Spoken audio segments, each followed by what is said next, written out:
A bill inspired by the odd-looking properties owned by a Japanese billionaire could keep private estates from being a public nuisance. KITV4's Catherine Cruz has the lowdown on the high-interest battle. Catherine. Well, Junichiro Kawamoto's decades-long battle with his neighbors is heading into new territory. Here's a snapshot of what's taking place. The eccentric tycoon is back on the islands. Today he was tackling the rubble-strewn grounds on what he envisions as home to a future art museum. His collection of marble statues and lions and temples is growing and growing and growing. The development of Kawamoto's gardens have been primarily on oceanfront properties, but in recent months, Kawamoto has taken to beautifying the properties on the Mauka side of Kahala Avenue.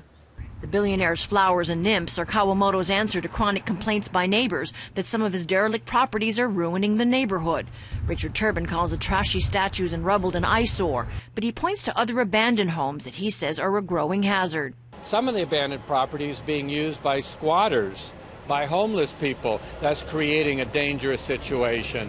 They yell at night, they're public nuisances, and Kawamoto doesn't police those properties. Under a public nuisance bill advanced today by state lawmakers, private homeowners could take action if complaints go unresolved for 3 years.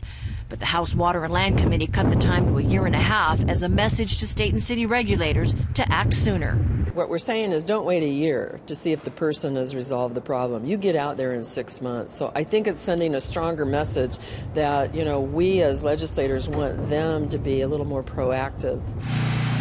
A new round of noise complaints was triggered this year.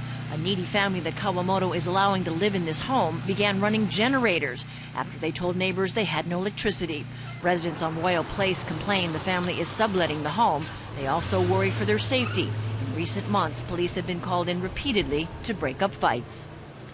Now, exasperated Kahala residents plan to take up the issue at a neighborhood board meeting later this month.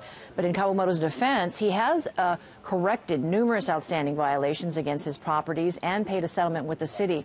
Last week, he had one outstanding violation and a fine of $2,000 that was still outstanding.